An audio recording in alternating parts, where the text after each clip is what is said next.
Hay una conversación que tuve hace muchos años con un hombre que cambió mi forma de ver las relaciones humanas para siempre. Era un empresario exitoso, alguien que había construido su negocio desde cero, que había superado adversidades que habrían destruido a cualquier persona ordinaria. Y sin embargo, cuando lo conocí en una de mis conferencias en San Diego, tenía los ojos de alguien que cargaba un peso invisible. Después del evento se acercó a mí, me estrechó la mano y me dijo algo que nunca olvidé. Me dijo: Brian, he aprendido a ganar dinero, he aprendido a dirigir equipos, he aprendido a invertir, pero nadie me enseñó jamás lo que debía tolerar y lo que no. Y eso casi me destruye. Esa frase se quedó conmigo durante años porque hay algo profundamente cierto en ella. Vivimos en un mundo donde se nos enseña a ser productivos, a ser amables, a ser resilientes, pero muy pocas veces alguien se sienta frente a nosotros y nos dice con claridad: hay cosas que nunca deberías aceptar de nadie, ni de un jefe, ni de un socio, ni de un amigo, ni de alguien que dice amarte. Y cuando toleramos lo que no deberíamos tolerar, no solo perdemos tiempo, perdemos algo mucho más valioso, perdemos la claridad sobre quiénes somos y hacia dónde vamos. He pasado más de 40 años estudiando el comportamiento humano. He trabajado con presidentes de empresas, con emprendedores que empezaron sin nada, con personas que transformaron vidas enteras en cuestión de años. Y una de las lecciones más consistentes que he encontrado en todas esas historias es esta: las personas que alcanzan niveles extraordinarios de éxito no son necesariamente las más inteligentes, ni las más talentosas, ni las que tuvieron las mejores oportunidades. Son las que aprendieron, a menudo de manera dolorosa, a establecer límites claros sobre lo que estaban dispuestas a aceptar en sus vidas. Hoy quiero hablar contigo sobre 5 cosas específicas que nunca deberías tolerar de nadie, no como una lista de reglas rígidas, sino como una invitación a reflexionar sobre tu propia vida, tus relaciones, tus decisiones y el tipo de entorno que estás construyendo a tu alrededor. Porque el entorno que toleras define en gran medida la persona en la que te conviertes. Comencemos por el principio. Y el principio tiene que ver con algo que la mayoría de nosotros experimentamos en algún momento de nuestra vida, aunque no siempre lo reconocemos por su nombre real. Cuando alguien constantemente menosprecia tus ideas, tus sueños o tus planes, no siempre lo hace con palabras crueles y directas. A veces lo hace con una sonrisa condescendiente, con un sí claro que en realidad significa qué ingenuo eres, con comentarios disfrazados de preocupación genuina que en el fondo son pequeñas dosis de veneno para tu confianza. Recuerdo haber leído sobre un estudio realizado en la Universidad de Michigan, en el que se demostró que las personas que están expuestas de manera crónica a comentarios negativos sobre sus capacidades desarrollan lo que los investigadores llamaron indefensión aprendida. Es decir, con el tiempo dejan de intentarlo, no porque no sean capaces, sino porque han sido condicionadas a creer que el esfuerzo no vale la pena. Eso es exactamente lo que hace el menosprecio crónico. No te destruye de golpe. Lo hace lentamente, día a día, conversación a conversación, hasta que un día te despiertas y ya no recuerdas con claridad qué era lo que querías lograr. Y lo más trágico de todo es que muchas veces las personas que nos menosprecian no son nuestros enemigos declarados, son personas cercanas. Personas que quizás nos quieren a su manera, pero que tienen sus propios miedos, sus propias inseguridades y que inconscientemente proyectan esos miedos sobre nosotros. Tuve un estudiante hace algunos años, un hombre joven de unos 30 años, que había crecido en una familia donde su padre repetía constantemente que los negocios son para los que tienen contactos y que la gente como nosotros trabaja para otros. Ese hombre llegó a uno de mis seminarios en Phoenix con una idea brillante, con energía, con ganas. Pero cada vez que hablaba de su proyecto, había un momento en que sus palabras se apagaban, como si alguien hubiera bajado el volumen. Le pregunté qué pasaba en esos momentos, y me dijo: es que escucho la voz de mi padre diciéndome que estoy soñando demasiado. Esa voz no era la de su padre en ese momento, era la voz que él mismo había internalizado después de años de escuchar lo mismo. Y ahí está la primera cosa que nunca deberías tolerar de nadie: el menosprecio sistemático de tu potencial, no importa de dónde venga. No importa si viene envuelto en supuesta preocupación o en supuesto realismo, cuando alguien te dice repetidamente que no puedes, que es muy difícil, que eso no es para ti, esa persona está poniendo límites a tu vida basándose en los límites de la suya propia. Ahora bien, hay una diferencia importante que quiero que entiendas. Hay una diferencia entre alguien que te critica constructivamente, que te señala un error específico, que te ayuda a mejorar, y alguien que simplemente niega tu valor como persona o como profesional. La crítica constructiva es uno de los regalos más valiosos que puedes recibir. Cuando alguien te dice: ese plan tiene un problema en la parte financiera, déjame mostrarte por qué, eso es oro. Eso es alguien que te toma en serio lo suficiente como para invertir su tiempo en ayudarte a mejorar. Pero cuando alguien te dice es plan nunca va a funcionar, no sé para qué pierdes el tiempo, sin argumentos, sin análisis, solo con ese tono de superioridad condescendiente, eso no es crítica. Eso es sabotaje emocional. Y el sabotaje emocional, cuando viene de alguien cercano, es especialmente peligroso porque es difícil de identificar.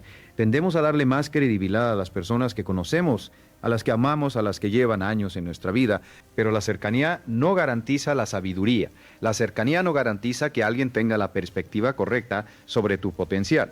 Muchas veces las personas más cercanas a nosotros son precisamente las que tienen más dificultad para vernos crecer porque nuestro crecimiento implica un cambio en la dinámica de la relación y el cambio asusta. Entonces, ¿qué haces cuando reconoces este patrón? No te pido que cortes relaciones de manera impulsiva, te pido algo más sofisticado que eso. Te pido que empieces a filtrar con inteligencia, que aprendas a escuchar sin absorber, que puedas estar en la misma habitación con alguien que no cree en ti sin que eso afecte lo que tú crees sobre ti mismo. Esa es una habilidad. Y como toda habilidad se desarrolla con práctica y con conciencia. Empieza por reconocer el patrón, empieza por nombrarlo internamente cuando ocurra. Esto es menosprecio, no es información útil, no lo voy a incorporar a mi narrativa personal. Esto me lleva a la segunda cosa que nunca deberías tolerar, y esta es quizás la más común y al mismo tiempo la más subestimada, la deshonestidad crónica. Ahora, cuando digo deshonestidad, no me refiero únicamente a las grandes mentiras, a las traiciones espectaculares, a los fraudes evidentes. Me refiero también a las pequeñas mentiras que se acumulan, a las medias verdades y a las omisiones estratégicas, a las promesas que se hacen sin ninguna intención real de cumplirlas, porque la deshonestidad crónica, en cualquiera de sus formas, destruye algo que es absolutamente fundamental para cualquier relación productiva, la confianza. Y sin confianza no hay nada. No hay sociedad de negocios posible, no hay amistad real. No hay relación romántica que sobreviva, no hay equipo de trabajo que funcione. La confianza es el lubricante que permite que todos los sistemas humanos funcionen con fluidez. Cuando la confianza desaparece, todo se vuelve más lento, más costoso, más agotador. Trabajé durante varios años con una empresa mediana en el sector de la consultoría. El director ejecutivo era un hombre brillante, carismático, con una visión clara del negocio. Pero tenía un problema. Tenía la costumbre de decirle a cada persona lo que esa persona quería escuchar. Le decía al equipo de ventas que era en el corazón de la empresa. Le decía al equipo de desarrollo que sin ellos nada era posible. Le decía a los inversores que el crecimiento era sólido cuando en realidad había señales de alerta que estaba ignorando. No lo hacía por maldad, lo hacía porque tenía un miedo profundo al conflicto, a la incomodidad, a decepcionar a las personas.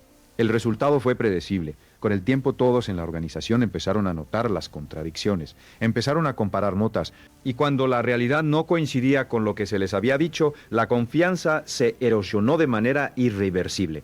En menos de 2 años, los mejores talentos de la empresa se habían ido, no porque el negocio fuera malo, sino porque nadie podía confiar en lo que escuchaba. La deshonestidad, incluso cuando viene de un lugar de buenas intenciones, tiene un costo enorme. Y cuando alguien en tu vida tiene un patrón consistente de no decirte la verdad, de ajustar la realidad a lo que cree que quieres escuchar o peor aún, de mentirte deliberadamente para proteger sus propios intereses, eso es algo que no puedes tolerar si quieres construir una vida seria. Ahora quiero ser muy claro aquí, porque este punto requiere matices, todos mentimos en algún momento. Todos hemos dicho estoy bien cuando no lo estábamos. Todos hemos exagerado un logro o minimizado un error. ¿Eso es humano? No estoy hablando de imperfecciones humanas ocasionales.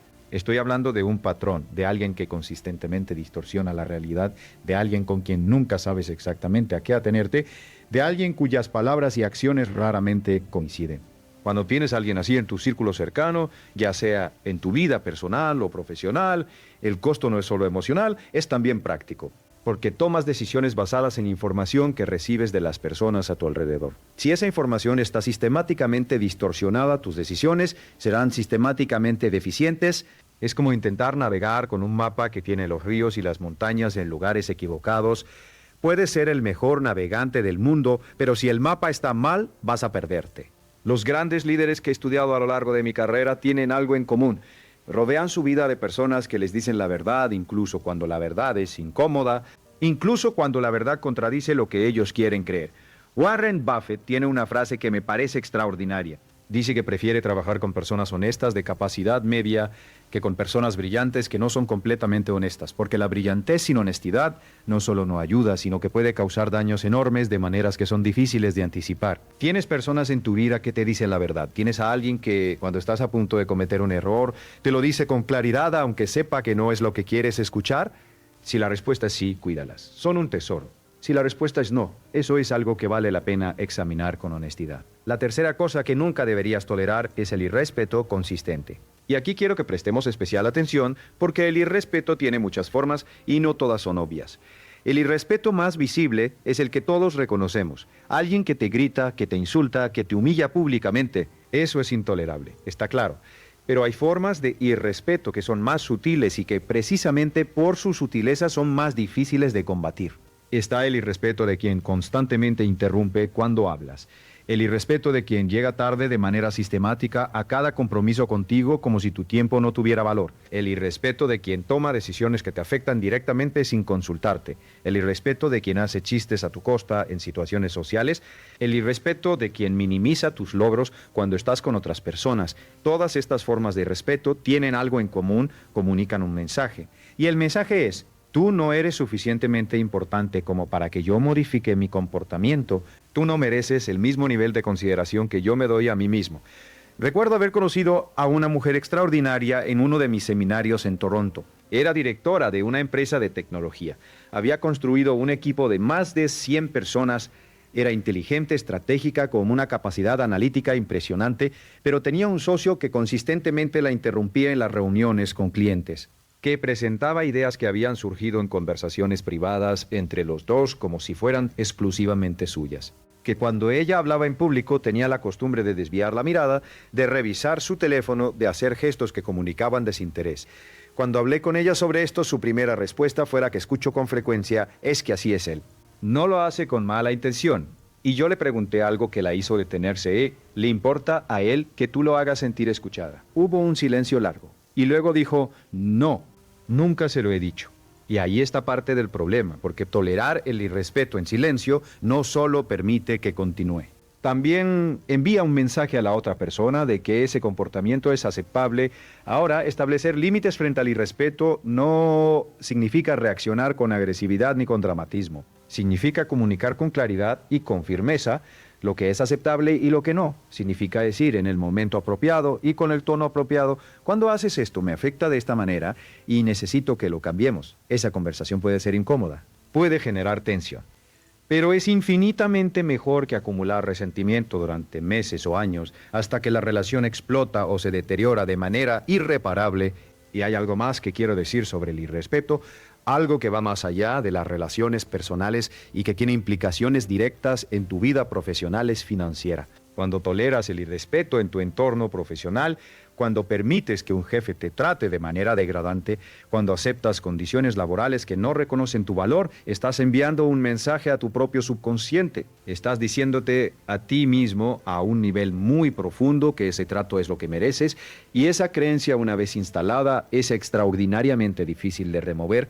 He visto esto en personas que año tras año aceptan salarios por debajo de su valor de mercado, que no piden aumentos aunque saben que los merecen, que no negocian mejores condiciones aunque tienen toda la información para hacerlo. Cuando les pregunto por qué, la respuesta casi siempre tiene que ver con miedo. Miedo a parecer arrogantes, miedo a que les digan que no, miedo a perder lo poco que tienen. Y ese miedo, con frecuencia, tiene sus raíces en un patrón de haber tolerado el irrespeto durante tanto tiempo que ya no creen que merecen algo mejor. Tu valor no lo determina cómo te tratan los demás, pero si permites que te traten como si tu valor fuera bajo, durante suficiente tiempo terminarás creyéndolo. Por eso el irrespeto consistente es algo que no puedes tolerar, no solo por las consecuencias emocionales, sino porque tiene consecuencias directas en cómo te percibes a ti mismo, en cómo negocias, en las decisiones que tomas, en el tipo de oportunidades que crees que mereces perseguir. Pasemos ahora a la cuarta cosa. Y esta es la que, en mi experiencia, tiene el impacto más directo en el éxito financiero y profesional de las personas. La cuarta cosa que nunca deberías tolerar es la mediocridad impuesta. Permíteme explicar qué quiero decir con esto. La mediocridad impuesta no es tu propia tendencia a la comodidad que todos tenemos y que todos debemos gestionar. La mediocridad impuesta es cuando las personas a tu alrededor, ya sea de manera consciente o inconsciente, crean una presión social para que no superes cierto nivel, para que no aspires demasiado alto, para que no trabajes demasiado duro, para que no seas demasiado ambicioso, porque eso los haría sentir incómodos con su propia falta de ambición. Este fenómeno tiene un nombre en sociología, se llama igualación hacia abajo, y es devastadoramente común. Lo veo en familias donde el miembro que empieza a tener éxito es visto con suspicacia, como si hubiera traicionado algo. Lo veo en grupos de amigos donde quien empieza a leer más, a aprender más, a ganar más, comienza a recibir comentarios irónicos. Mira al señor importante. Ya no tienes tiempo para nosotros desde que te crees el gran empresario. Lo veo en entornos laborales donde los empleados más productivos son presionados sutilmente por sus compañeros para que bajen el ritmo, para que no hagan que los demás queden mal. Esta presión es real y es poderosa, porque somos seres sociales, necesitamos pertenencia, y cuando la pertenencia a un grupo requiere que te mantengas en cierto nivel, el instinto natural es ceder, especialmente cuando el grupo en cuestión es tu familia, tus amigos de toda la vida, las personas con quienes tienes vínculos emocionales profundos. Pero aquí está la verdad que nadie quiere decirte. Si quieres vivir una vida extraordinaria, en algún momento vas a tener que tomar decisiones que no todo el mundo a tu alrededor va a entender ni aplaudir. Vas a tener que levantarte más temprano que la mayoría. Vas a tener que decir no a compromisos sociales que no contribuyen a tus objetivos. Vas a tener que invertir dinero mientras otros lo gastan. Vas a tener que leer y estudiar mientras otros se entretienen. Y esas decisiones van a incomodar a algunas personas, no porque seas mejor que ellas, sino porque tu disciplina es un espejo que les muestra lo que ellas podrían hacer si tomaran las mismas decisiones. Y ese espejo puede ser muy incómodo. Conozco a un hombre que hoy es uno de los empresarios más exitosos de su ciudad. Cuando era joven, vivía en un barrio de clase trabajadora y tenía un grupo de amigos con quienes pasaba la mayor parte de su tiempo libre. Cuando decidió empezar a estudiar finanzas en sus noches libres, cuando empezó a ahorrar sistemáticamente en lugar de gastar en salidas, cuando comenzó a hablar de sus planes de negocio, sus amigos empezaron a alejarse. Le decían que estaba cambiando, que ya no era el mismo, que se estaba poniendo raro. Eso fue doloroso para él porque los quería. Porque esas amistades representaban su historia, su identidad, pero me dijo algo que me pareció profundamente sabio. Me dijo: Brian, entendí que ellos no querían que yo fracasara. Simplemente no querían que yo tuviera éxito, porque eso significaba que ellos tendrían que elegir también. Y elegir da miedo. Esa distinción es crucial. La mayoría de las personas que te presionan hacia la mediocridad no lo hacen desde la maldad, lo hacen desde el miedo, desde la incomodidad que produce el cambio, desde el espejo que representa tu crecimiento, desde el espejo que representa tu crecimiento. Entender eso te permite responder con compasión en lugar de con resentimiento. Pero entenderlo no significa tolerarlo, porque si permites que esa presión te detenga, no solo te estás haciendo daño a ti mismo, también le estás quitando a esas personas la posibilidad de que tu ejemplo las inspire a elegir diferente. Hay una estadística que cito con frecuencia en mis seminarios y que nunca deja de impactar a quien la escucha. Los estudios sobre movilidad económica muestran consistentemente que el nivel de ingresos de una persona tiende a converger con el promedio de los 5 a 10 individuos con quienes pasa más tiempo. No es una coincidencia, no es magia. Es el resultado de los hábitos, las conversaciones, las expectativas y los estándares que se comparten en un grupo. Si las personas con quienes pasas más tiempo tienen una mentalidad de escasez, hablan constantemente de lo que no tienen, de lo que no pueden, de lo que no pueden, de lo que no les han dado, es muy difícil mantener una mentalidad de abundancia y crecimiento. No imposible, pero muy difícil, porque el entorno moldea el pensamiento y el pensamiento moldea las decisiones y las decisiones moldean la vida. Por eso, la cuarta cosa que no debes tolerar, la mediocridad impuesta, no es un asunto de arrogancia ni de superioridad. Es un asunto de superioridad, de proteger el espacio mental y emocional que necesitas para crecer. Ahora llegamos a la quinta cosa, y esta, en mi experiencia, es la más profunda de todas porque toca algo que va al núcleo de quiénes somos. La quinta cosa que nunca deberías tolerar es la violación de tus valores fundamentales. Tus valores son la brújula de tu vida, son los principios que definen qué tipo de persona eres, qué tipo de decisiones tomas, qué tipo de vida quieres construir. Cuando alguien viola consistentemente tus valores fundamentales, no solo te está causando un daño puntual, te está pidiendo que te traiciones a ti mismo. Y eso tiene consecuencias que van mucho más allá de lo que puedes ver en el momento. Déjame darte un ejemplo concreto. Uno de los valores que más he visto comprometerse en el mundo de los negocios es la integridad. La integridad es esa cualidad que hace que tus acciones sean consistentes con tus palabras, que lo que haces cuando nadie te mira sea lo mismo que harías si todos te estuvieran observando. Es uno de los pilares del éxito sostenible. No del éxito rápido, no del éxito de fachada, sino del éxito que dura décadas y que te permite dormir bien por las noches. He conocido a personas que en algún punto de su carrera se asociaron con alguien que les pedía comprometer su integridad. Pequeñas cosas al principio. Presentar números de una manera que no era del todo precisa. Omitir información relevante en una negociación. Hacer acuerdos verbales que luego se ignoraban convenientemente y cada vez que cedían había una pequeña justificación. Es solo esta vez. Todos lo hacen, no es para tanto. Pero con el tiempo, esas pequeñas concesiones se acumulaban y un día se despertaban y ya no reconocían a la persona que veían en el espejo. No porque hubieran cometido un gran crimen, sino porque habían permitido que alguien erosionara sistemáticamente su integridad y en el proceso habían perdido algo que es muy difícil de recuperar, el respeto propio. El respeto propio no es arrogancia, no es la creencia de que eres mejor que los demás. Es simplemente la convicción de que tienes un valor inherente que no está independientemente de las consecuencias. Que hay líneas que no cruzarás sin importar quién te lo pida ni cuánto dinero esté sobre la mesa. Cuando mantienes esa convicción, cuando proteges tus valores con la misma energía con que protegerías tu salud física, algo extraordinario ocurre. Empiezas a atraer a personas que comparten esos valores. Empiezas a crear relaciones y asociaciones que tienen una base sólida. Empiezas a tomar decisiones desde un lugar de claridad, desde un lugar de confusión y compromiso constante. Y aquí hay algo que quiero que entiendas profundamente. La violación de valores no siempre viene de afuera, a veces viene de nosotros mismos, como resultado de haber tolerado durante demasiado tiempo que otros violaran los nuestros. Cuando alguien constantemente te pide que actúes en contra de lo que crees, cuando el entorno en que vives recompensa el comportamiento que va en contra de tus principios, cuando las personas que admiras justifican acciones que tú sabes que están mal, empiezas a dudar de tus propios valores. Empiezas a preguntarte si eres demasiado rígido, demasiado idealista, demasiado poco pragmático. Esa duda es peligrosa, porque los valores no son obstáculos para el éxito, son su fundamento. Todos los líderes verdaderamente grandes que he estudiado tenían valores claros y los defendían con coherencia, no porque fueran perfectos, sino porque entendían que sin esa coherencia todo lo demás se construye sobre arena. Quiero hacer una pausa aquí y hablar de algo que conecta estas 5 cosas de una manera que quizás no has considerado. Porque hay un hilo invisible que unilo el menosprecio de tu potencial, la deshonestidad crónica, el irrespeto consistente, la mediocridad impuesta y la violación de tus valores. Y ese hilo se llama autovaloración. La razón por la que toleramos estas cosas no es porque seamos débiles, es porque en algún nivel creemos que las merecemos o que no merecemos algo mejor, o que protestar tendría consecuencias peores que tolerar. Y esa creencia, esa autovaloración disminuida, es la raíz de la mayoría de los problemas que veo en las personas que vienen a mis seminarios buscando cambiar su vida. Hay un concepto que uso frecuentemente y que quiero compartir contigo ahora.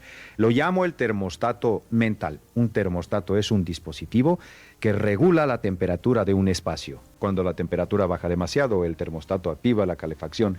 Cuando sube demasiado, activa el aire acondicionado. Siempre mantiene la temperatura dentro de un rango predeterminado. Nosotros tenemos algo similar en nuestra mente. Tenemos un termostato mental que regula el nivel de éxito, de bienestar, de calidad, de relaciones que consideramos normal para nosotros. Si ese termostato está configurado en bajo cada vez que empezamos a superar ese nivel, algo dentro de nosotros activa mecanismos para volver al nivel que consideramos normal. Tomamos decisiones saboteadoras, dejamos oportunidades pasar. Toleramos situaciones que nos mantienen en el nivel con el que nos sentimos cómodos, aunque ese nivel nos haga infelices. Y aquí está la pregunta que quiero que te hagas con total honestidad. ¿En qué nivel está configurado tu termostato mental? ¿Qué nivel de trato consideras normal en tus relaciones? ¿Qué nivel de éxito consideras alcanzable para alguien como tú? ¿Qué tipo de vida crees en lo más profundo de tu ser que mereces? Porque si ese termostato está configurado en un nivel bajo, ninguna técnica de productividad, ninguna estrategia de inversión, ningún consejo de gestión del tiempo va a cambiar tu vida de manera duradera. Puedes aprender todas las tácticas del mundo, pero si en el fondo crees que no mereces más, encontrarás la manera de volver a donde empezaste. Reconfigura el termostato. Y la manera de hacerlo es precisamente dejando de tolerar lo que no deberías tolerar. Porque cada vez que estableces un límite, cada vez que dices, esto no es aceptable para mí, cada vez que eliges respetarte a ti mismo frente a la incomodidad de la confrontación, estás enviando un mensaje a tu subconsciente. Le estás diciendo, soy alguien que merece mejor. Y con el tiempo, ese mensaje transforma la configuración del termostato. Ahora quiero profundizar en algo que tiene implicaciones directas en tu vida financiera, porque todo lo que hemos hablado hasta ahora, aunque parece estar en el ámbito de las relaciones personales, tiene consecuencias económicas muy concretas. Piénsalo de esta manera, si toleras que alguien menosprecie tu potencial, es probable que nunca pidas el aumento que mereces, que nunca lances el negocio que tienes en mente, que nunca inviertas en tu educación, porque en el fondo crees que no vale la pena. Si toleras la deshonestidad crónica, es probable que te asocies con personas que no son confiables, que firmes contratos sin leernos bien, porque confías en quien te los presenta, que tomes decisiones financieras basadas en información distorsionada. Si toleras el irrespeto, es probable que aceptes condiciones laborales o comerciales que están por debajo de tu valor real. Si toleras la mediocridad impuesta, es probable que nunca desarrolles los hábitos financieros que transforman vidas. Si toleras la violación de tus valores, es probable que tomes decisiones que parecen rentables a corto plazo, pero que tienen costos enormes a largo plazo. Hay un principio que he enseñado durante décadas y que creo que es uno de los más importantes en el ámbito de las finanzas personales. Lo llamo el principio de la congruencia. La congruencia significa que tus acciones externas están alineadas con tus creencias internas. Y cuando hay congruencia, cuando lo que haces coincide con lo que crees que mereces y con los valores que defiendes, el éxito financiero no es un accidente, es una consecuencia natural. Pero la congruencia requiere que hayas hecho el trabajo interno primero. Requiere que hayas examinado qué toleras y qué no, que hayas establecido estándares claros para ti mismo y para las personas que te rodean. Que hayas tomado la decisión consciente de construir tu vida sobre una base de respeto propio y valores claros. Hablemos ahora de algo práctico, de cómo se ve esto en la vida real, porque no quiero que salgas de esta conversación con ideas abstractas. Quiero que salgas con herramientas concretas que puedas empezar a usar hoy. La primera herramienta es lo que yo llamo el inventario de tolerancias. Siéntate en un momento de quietud, con papel y lápiz, y hazte esta pregunta: ¿qué estoy tolerando en mi vida que no debería tolerar? Sé brutalmente honesto. Escribe todo lo que venga a tu mente. No lo edites, no lo justifiques, no lo minimices. Solo escríbelo. Las relaciones donde no te sientes respetado. Los compromisos que aceptas aunque van en contra de tus valores, los entornos que te hacen sentir pequeño, las conversaciones que drenan tu energía, los acuerdos que no son justos para ti. Una vez que tengas esa lista, mírala con distancia, no con curiosidad. ¿Cuánto tiempo llevas tolerando cada cosa que te ha costado tolerarla, que te costaría dejar de tolerarla, que te costaría dejar de tolerarla? La segunda herramienta es lo que llamo la conversación difícil pendiente. Casi todos tenemos al menos una conversación que hemos estado evitando. Una conversación con alguien que nos trata de manera inaceptable, con un socio cuya deshonestidad hemos estado ignorando, con un familiar cuyo menosprecio hemos estado tragando en silencio. Esa conversación pendiente tiene un costo. Cada día que la evitas paga intereses. Intereses en forma de estrés, de resentimiento acumulado, de energía mental desperdiciada en gestionar la situación en lugar de resolverla. Comprométete a tener esa conversación. No de manera agresiva, no de manera acusatoria, sino desde un lugar de claridad y respeto mutuo. Desde un lugar que diga, valoro esta relación lo suficiente como para ser honesto sobre lo que no está funcionando. La tercera herramienta es la auditoría de tu círculo. Haz una lista de las 5 personas con quienes pasas más tiempo. Para cada una, pregúntate, ¿esta persona eleva mis estándares o los baja? ¿Me inspira a ser mejor o me conforta en ser menos? ¿Me dice la verdad aunque sea difícil o me dice lo que quiero escuchar? ¿Sus valores son compatibles con los míos? No estoy diciéndote que elimines a las personas que no pasan esta prueba. A veces no es posible ni deseable hacerlo. Pero sí estoy diciéndote que seas consciente de la influencia que cada persona tiene sobre ti y que tomes decisiones activas sobre cuánto tiempo y energía inviertes en cada relación. Quiero detenerme ahora en algo que creo que es fundamental entender, especialmente en el contexto de la independencia financiera y el éxito a largo plazo. Y es la relación entre lo que toleramos y el tipo de decisiones que tomamos. He estudiado durante décadas los patrones de comportamiento de personas que han construido riqueza genuina desde cero. No hablo de los que heredaron dinero, ni de los que ganaron la lotería, ni de los que tuvieron un golpe de suerte extraordinario. Hablo de las personas que, partiendo de condiciones similares a las de la mayoría, construyeron vidas financieramente sólidas y satisfactorias a través de decisiones consistentes a lo largo del tiempo. Y una de las cosas que más me ha llamado la atención en el estudio de estas personas es que todas, sin excepción, tenían estándares muy claros sobre lo que aceptaban en sus vidas. No eran personas perfectas, no eran personas sin miedos ni inseguridades, pero tenían una claridad sobre sus límites que les permitía tomar decisiones desde un lugar de integridad, en lugar de desesperación o de miedo. Cuando no tienes límites claros, tomas decisiones desesperadas. Aceptas el primer trabajo que te ofrecen, aunque sea por debajo de tu valor, porque tienes miedo de no encontrar nada mejor. Aceptas condiciones de préstamo abusivas porque tienes miedo de que te digan que no. Aceptas socios que no comparten tus valores porque tienes miedo de no poder solo. Y esas decisiones desesperadas, tomadas desde el miedo, raramente llevan a buenos resultados. En cambio, cuando tienes estándares claros, cuando sabes lo que toleras y lo que no, tomas decisiones desde un lugar de poder. Puedes decir no a una oportunidad que no es adecuada porque confías en que habrá mejores oportunidades. Puedes negociar con firmeza porque no estás negociando desde la desesperación. Puedes elegir a tus socios, a tus empleados, a tus clientes, con criterios claros en lugar de con el primer candidato disponible. Hay una frase que uso en mis seminarios que siempre genera reacción. La calidad de tu vida es la suma de los estándares que mantienes. Piénsalo. Cada aspecto de tu vida, tu salud, tus finanzas, tus relaciones, tu trabajo, tu bienestar emocional, refleja los estándares que has mantenido en esa área. Si tienes estándares bajos en salud, si toleras no hacer ejercicio, si toleras comer mal, si toleras no dormir bien, tu salud reflejará eso. Si tienes estándares bajos en finanzas, si toleras gastar más de lo que ganas, si toleras no invertir, si toleras no educarte financieramente, tus finanzas reflejarán eso. Y si tienes estándares bajos en las relaciones que permites en tu vida, si toleras el menosprecio, la deshonestidad, el irrespeto, la mediocridad impuesta y la violación de tus valores, tu vida entera reflejará eso, porque las relaciones que tienes no son solo el contexto de tu vida, son el combustible o el freno de todo lo que intentas construir. Ahora quiero hablar de algo que puede parecer contradictorio con todo lo que hemos discutido hasta ahora. Porque alguien podría escuchar todo esto y pensar, Brian, si establezco todos estos límites, si dejo de tolerar todo esto, ¿no me voy a quedar solo? ¿No voy a alejar a las personas que me importan? Es una pregunta legítima y merece una respuesta honesta. La verdad es que sí. En algunos casos, cuando empiezas a establecer estándares más altos, algunas personas se alejarán, no necesariamente porque sean malas personas, sino porque el nivel de compromiso que requieres de una relación ya no es compatible con lo que ellas están dispuestas a ofrecer. Y eso puede ser doloroso. No voy a minimizar ese dolor. Perder relaciones que han sido parte de tu vida durante años, aunque esas relaciones no fueran sanas, es genuinamente difícil. Pero aquí está lo que también es verdad. Cuando creas espacio en tu vida dejando de tolerar lo que no deberías tolerar, ese espacio no permanece vacío.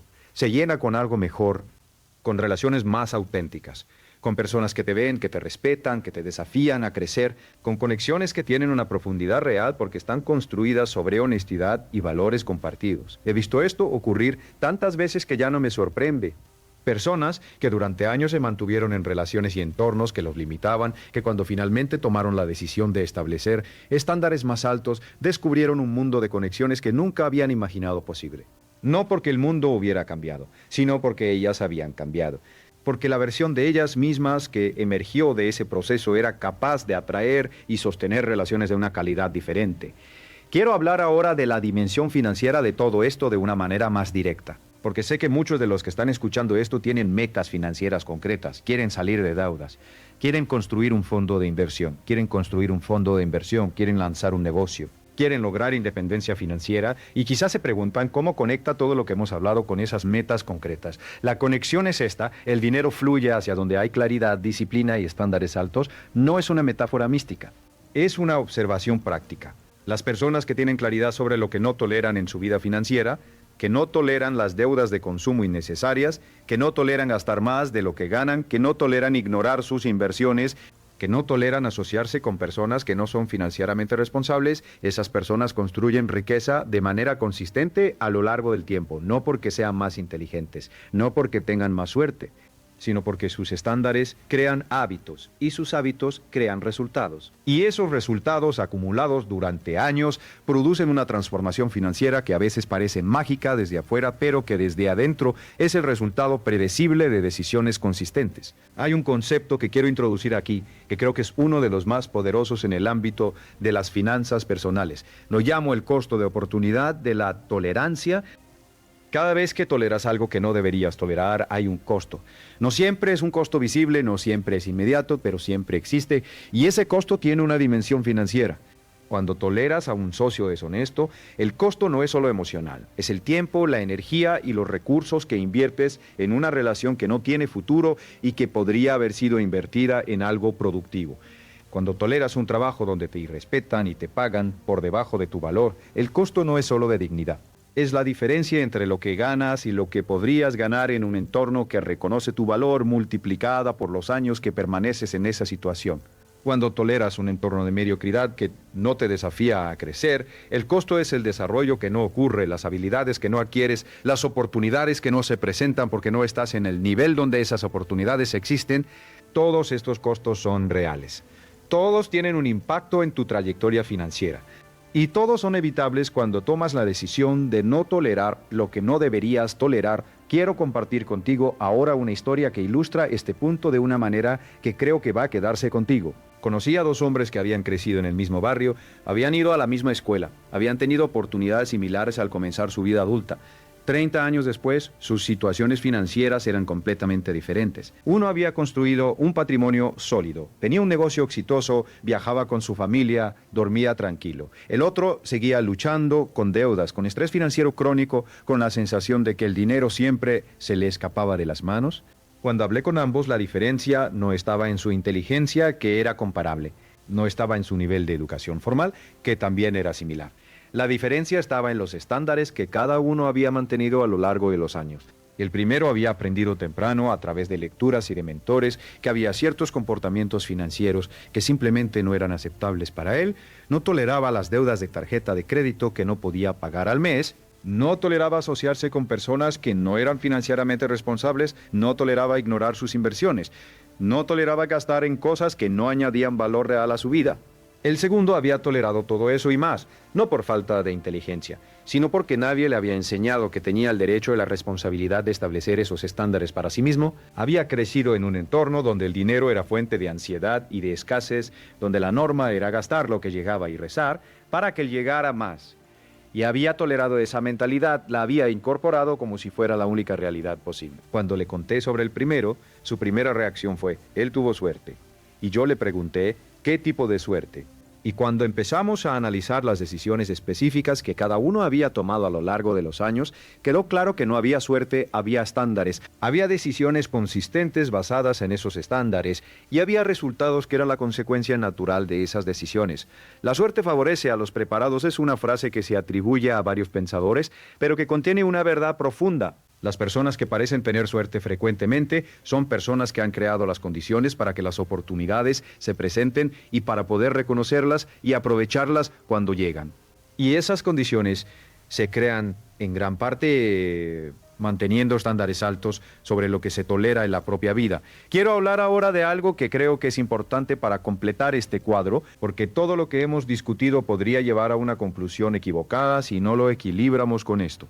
Y es que establecer límites, no tolerar ciertas cosas, mantener estándares altos, no significa volverse rígido, intolerante o incapaz de adaptarse, significa exactamente lo contrario. Las personas más flexibles, más adaptables, más capaces de navegar la complejidad y la incertidumbre que he conocido son también las que tienen los límites más claros. Porque cuando sabes exactamente qué es lo que no vas a comprometer, tienes una libertad enorme para ser flexible en todo lo demás. No tienes que gastar energía mental defendiéndote de amenazas que no reconoces. No tienes que tomar decisiones reactivas desde el miedo. Puedes responder a las situaciones con calma y con creatividad porque tienes una base sólida desde la cual operar. Piénsalo como los cimientos de un edificio. Cuanto más sólidos son los cimientos, más alto puede ser el edificio. Y cuanto más alto es el edificio, más expuesto está al viento, a las tormentas, a los cambios del entorno. Pero si los cimientos son sólidos, esa exposición no es una amenaza. Es simplemente la condición de estar en las alturas. Los límites que estableces, los estándares que mantienes, los comportamientos que no toleras, son los cimientos de tu vida. Y con esos cimientos sólidos puedes construir tan alto como tu visión te lo permita. Ahora quiero hablar de algo que es quizás el aspecto más delicado de todo lo que hemos discutido. Y es la pregunta de cómo aplicar estos principios a las relaciones más íntimas. A las relaciones familiares, a las relaciones de pareja, a las amistades de toda la vida. Porque es relativamente fácil establecer límites con un cliente difícil o con un colega irrespetuoso. La distancia emocional lo facilita. Pero cuando la persona que menosprecia tu potencial es tu madre, cuando la persona que es crónicamente deshonesta es tu mejor amigo de la infancia, cuando la persona que viola tus valores es tu pareja, ahí la conversación se complica de una manera que no podemos ignorar. Lo primero que quiero decir es que establecer límites en relaciones íntimas no es un acto de desamor, es un acto de amor maduro. Porque el amor maduro no significa aceptar cualquier comportamiento de quien amamos. Significa querer lo mejor para esa persona y para la relación, lo cual a veces requiere conversaciones difíciles, cambios dolorosos y decisiones que ninguno de los dos querría tomar. He visto matrimonios transformarse completamente cuando uno de los cónyuges tuvo el valor de decir: lo que está pasando entre nosotros no es aceptable, necesito que cambiemos esto no desde la amenaza, sino desde la claridad. No desde el ultimátum, sino desde el amor genuino que quiere que la relación sea lo que puede y debe ser. He visto amistades profundizarse de manera extraordinaria cuando alguien tuvo el valor de decirle a su amigo: cuando haces esto me afecta de esta manera. Y te lo digo porque me importas lo suficiente como para ser honesto contigo. Esa honestidad, aunque incómoda en el momento, crea una intimidad que no es posible cuando todo se tolera en silencio. Y he visto también relaciones que no sobrevivieron a esa honestidad. Relaciones que eran demasiado frágiles para sostener la verdad. Y aunque esas rupturas son dolorosas, son también una información valiosa. Porque una relación que no puede sobrevivir a la honestidad no era tan sólida como parecía. Hay algo que quiero que lleves contigo de esta parte de la conversación. La manera en que tratas a las personas que amas también tiene que ver con los límites que estableces. Cuando no estableces límites con alguien que amas, no solo te haces daño a ti mismo, también le haces daño a esa persona. Porque le permites continuar con comportamientos que a largo plazo la dañan a ella también. Le permites seguir siendo la versión de sí misma que menosprecia, que miente, que irrespeta, que impone mediocridad, que viola valores. Y esa versión de ella no es la mejor versión que puede ser.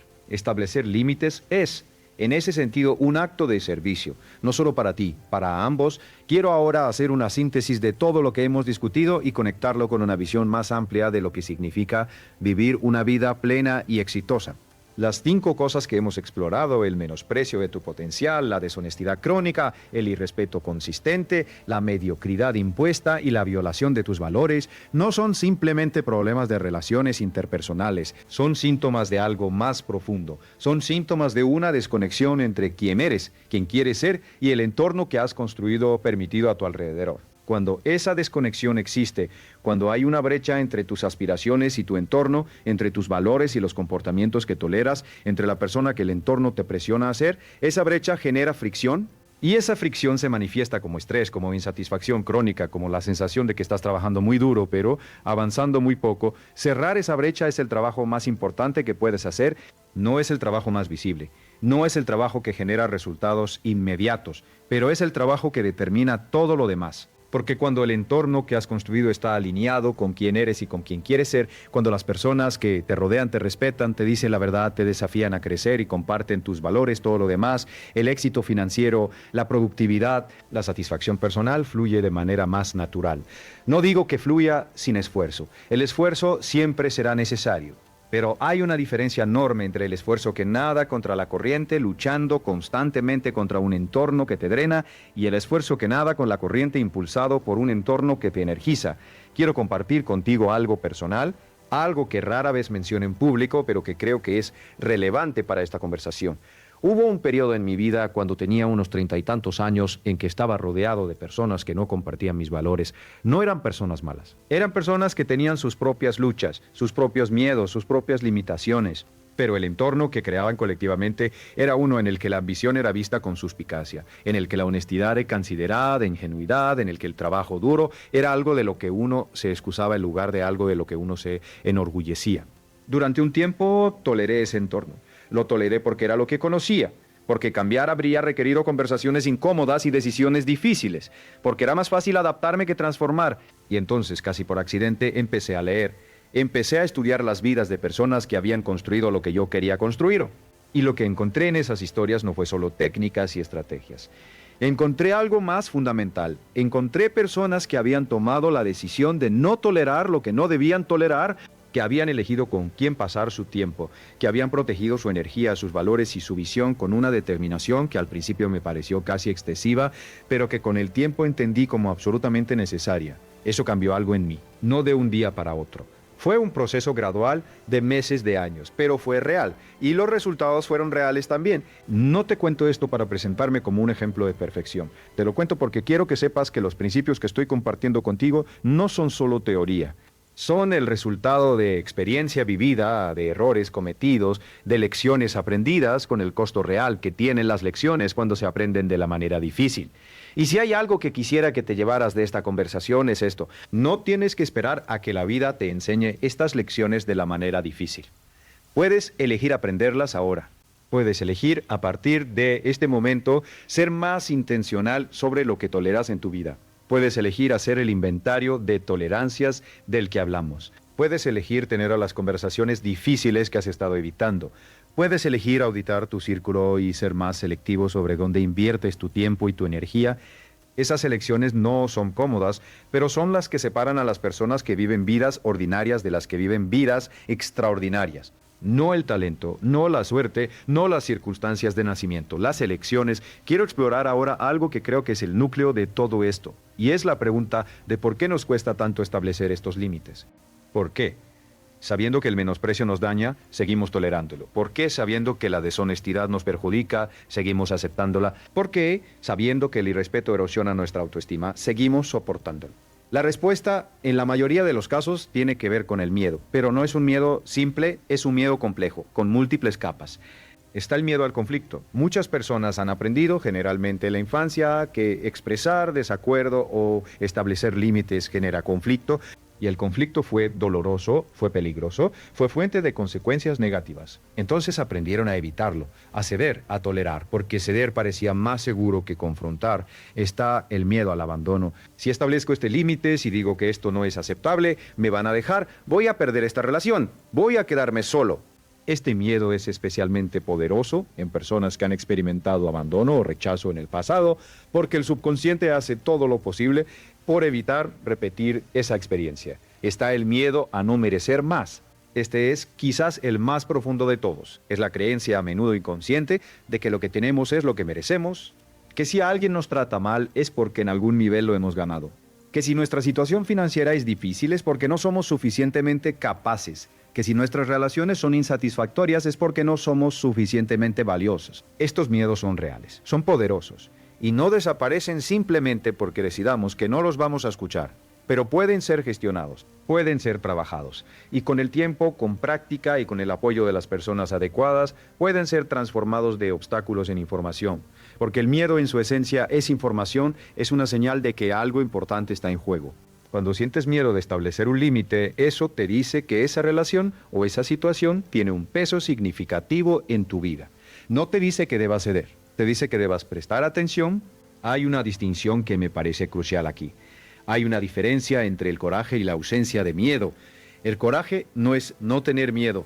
El coraje es actuar de acuerdo con tus valores a pesar del miedo. Es tener esa conversación difícil aunque te tiemblen las rodillas, es establecer ese límite aunque no sepas cómo va a reaccionar la otra persona. Es elegir la incomodidad a corto plazo sobre el deterioro a largo plazo. Y el coraje, como cualquier músculo, se desarrolla con uso. Cada vez que actúas con coraje a pesar del miedo, ese músculo se fortalece. Cada vez que cedes ante el miedo, ese músculo se debilita. No hay término medio. Cada situación en que tienes la oportunidad de establecer un límite es una oportunidad de entrenar ese músculo. Quiero hablar ahora de algo que creo que es especialmente relevante para quienes tienen metas de independencia financiera, porque la independencia financiera en su esencia es una forma de libertad. Y la libertad real no es solo la ausencia de restricciones externas, es también la ausencia de las cadenas internas que nos impiden actuar de acuerdo con nuestros valores y nuestras aspiraciones. Cuando toleras el menosprecio, la deshonestidad, el irrespeto, la mediocridad impuesta y la violación de tus valores, estás llevando cadenas internas, cadenas que pesan en cada decisión que tomas, cadenas que limitan el tipo de oportunidades que puedes ver y aprovechar, cadenas que hacen que el camino hacia la independencia financiera sea más largo, más difícil y más incierto de lo que necesita ser. La independencia financiera comienza mucho antes que con cualquier estrategia de inversión o de ahorro, con la decisión de ser libre internamente, con la decisión de no dejar que nadie ni ninguna situación te defina por debajo de lo que realmente eres, con la decisión de construir tu vida sobre una base de respeto propio, valores claros y relaciones que te elevan en lugar de que te limitan. Esa es la base. Todo lo demás, los hábitos de ahorro, las estrategias de inversión, el desarrollo de habilidades comerciales son herramientas poderosas sin duda, pero herramientas que solo funcionan bien cuando la base es sólida. He trabajado con personas que tenían todas las herramientas correctas, pero que seguían sin avanzar. Y casi invariablemente, cuando profundizábamos, encontrábamos que la base estaba comprometida, que había algo que estaban tolerando que les impedía usar esas herramientas con la efectividad que podían. Y he trabajado con personas que tenían menos conocimiento técnico, pero que tenían una base extraordinariamente sólida, que sabían quiénes eran, qué valoraban, qué no toleraban. Y esas personas, con el tiempo y con las herramientas adecuadas, construían resultados que superaban con frecuencia a los que tenían más conocimiento pero menos claridad interna. Esto me lleva a uno de los principios más importantes que quiero dejarte hoy. Y es este: el éxito no es principalmente un problema de conocimiento, es principalmente un problema de alineación. Alineación entre lo que sabes y lo que haces, entre lo que valoras y lo que toleras, entre quién eres y el entorno que has construido. Cuando hay alineación, el progreso es casi inevitable. Cuando no hay alineación, el progreso es casi imposible, sin importar cuánto conocimiento tengas. Y la alineación comienza con una decisión. La decisión de no tolerar más lo que no deberías tolerar. La decisión de ser honesto contigo mismo sobre las brechas que existen en tu vida. La decisión de tener las conversaciones difíciles, de hacer los cambios necesarios, de construir el entorno que mereces y que necesitas. Quiero ahora hablar de algo que puede parecer un desvío, pero que creo que es esencial para completar este cuadro. Quiero hablar de la compasión, porque todo lo que hemos discutido, establecer límites, no tolerar ciertas cosas, mantener estándares altos, puede interpretarse erróneamente como un llamado a la dureza, a la frialdad, a la inflexibilidad, y no es eso, en absoluto. La compasión y los límites no son opuestos, son complementarios. Puedes tener límites claros y al mismo tiempo tener una comprensión profunda y genuina de la humanidad de las personas que te rodean. Puedes decir: esto no es aceptable para mí, con firmeza y al mismo tiempo con amor. Puedes alejarte de una relación que no es sana para ti y al mismo tiempo desear genuinamente lo mejor para la otra persona. De hecho, creo que la compasión verdadera requiere límites, porque sin límites, lo que a veces llamamos compasión es, en realidad, codependencia. Es tolerar el comportamiento de alguien porque no podemos soportar el conflicto de confrontarlo. Es aceptar lo inaceptable porque nos da miedo lo que ocurrirá si no lo aceptamos. Eso no es compasión. Eso es miedo disfrazado de bondad. La compasión real dice: te veo, entiendo que estás luchando, entiendo que tus comportamientos vienen de un lugar de dolor o de miedo. Y precisamente porque te veo y te entiendo, no voy a permitir que ese comportamiento continúe. No porque no me importe lo que estás viviendo, sino porque me importa lo suficiente como para no ser cómplice de algo que te daña a ti. También, esa es la compasión que quiero que practiques. La compasión que tiene la valentía de decir la verdad. La compasión que tiene la claridad de saber qué es aceptable y qué no. La compasión que no confunde la bondad con la permisividad. Estamos llegando al final de esta conversación y quiero usar estos últimos minutos para hablar de algo que creo que es el regalo más grande que puedes darte a ti mismo a partir de hoy. Ese regalo es la decisión consciente, deliberada, de comenzar a vivir de acuerdo con los estándares que realmente mereces, no los estándares que has adoptado por defecto, porque era lo que había disponible, sino los estándares que, cuando te sientas solo contigo mismo en un momento de quietud, reconoces como los que reflejan quién realmente eres y quién realmente quieres ser. Esa decisión no requiere que cambies todo de golpe. No requiere que tengas todas las respuestas ni que sepas exactamente cómo va a desarrollarse el proceso. Solo requiere que empieces, que des el primer paso, que hagas el inventario, que tengas la primera conversación difícil, que tomes la primera decisión que esté alineada con tus valores, aunque sea incómoda.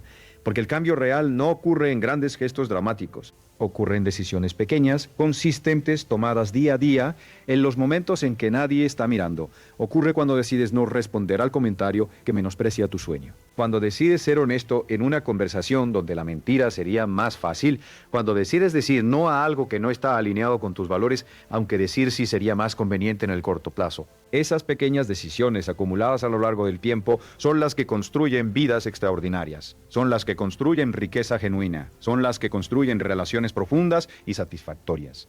Son las que construyen la versión de ti mismo que, cuando mires hacia atrás dentro de 10 o 20 años, te produzca no solo satisfacción por lo que has logrado, sino orgullo por la manera en que lo has logrado. Porque al final del día el éxito no es solo lo que tienes, es también quién eres. Y quién eres está determinado en gran parte por lo que eliges tolerar y lo que eliges no tolerar, por los estándares que mantienes cuando es fácil y cuando es difícil, por la coherencia entre tus valores y tus acciones, día a día, decisión a decisión, año a año. Tienes todo lo que necesitas para empezar hoy, no mañana, no cuando las circunstancias sean perfectas, no cuando tengas más tiempo, más dinero o más seguridad. Hoy, con lo que tienes, donde estás, siendo quien eres. El empresario que me habló en San Diego aquella tarde, el que me dijo que nadie le había enseñado lo que debía tolerar y lo que no, terminó su historia con algo que me pareció profundamente esperanzador. Me dijo, pero lo aprendí. Tardé demasiado, pero lo aprendí y ahora todo es diferente. Tú no tienes que tardar demasiado. Tienes la información, tienes la claridad, tienes la capacidad. Lo único que falta es la decisión. Tómala hoy.